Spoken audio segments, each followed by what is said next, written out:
আপনাদের কাছে এখানে এসেছে জিটি মোরিঙ্গা লিমিটেড। এই জিটি মোরিঙ্গা লিমিটেডের ব্যবসাটাই, এই কোম্পানিটাকে আমি এমনভাবে সাজাইছি যে এখানে যা উৎপাদন হবে এই উৎপাদনটা আমাদের গ্রামের এই গরিব মানুষ বা এই গ্রামে বাস করে যে মানুষগুলা তারা করবে।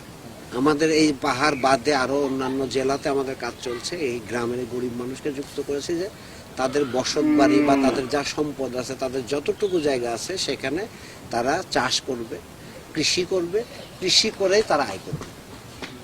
আমরা যে সজনার পাতাটা শুকাচ্ছি, সজনার পাতা শুকাচ্ছি, এই যে যে আয় করব, যে পুঁজিটা তৈরি হবে আমার সন্তানের সুন্দর ভবিষ্যতের জন্য, মানে এটা একটা সৎ কাজ।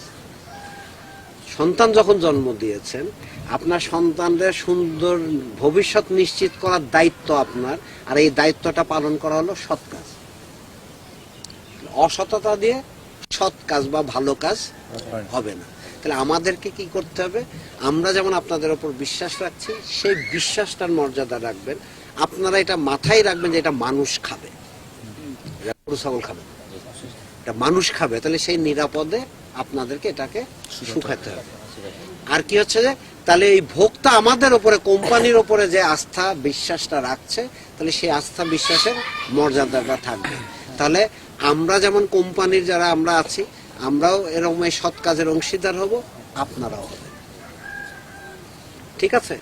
এই যে আপনারা এখন এই যে সজনার পাতা থেকে নীলু কত টাকা আয় হয়েছে সজনা পাতা বেচে? 40,000-এর উপরে। দাদা আপনি করেছেন কত টাকা হয়েছে তাও? হ্যাঁ, 15-16,000। আর কেউ? এই দাদা কত? 22,000। ওই দাদা 19,000। আমাদের 28,000। 28,000। আপনি?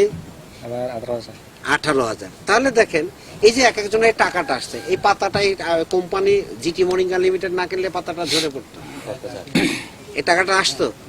তাহলে এই যে একটা টাকা আসলো, এই বছরে আমরা শিখলাম কিভাবে করতে হয়। তাহলে আগামী বছরের শুরু থেকেই আমরা এই পাতাটা যদি এবার কালেকশন শুরু করি, এবার আগামী বছরের যদি ওই আগস্ট, সেপ্টেম্বর, অক্টোবর পর্যন্ত পাতা শুকায়, তাহলে এটা কয়েক গুণ বাড়বে।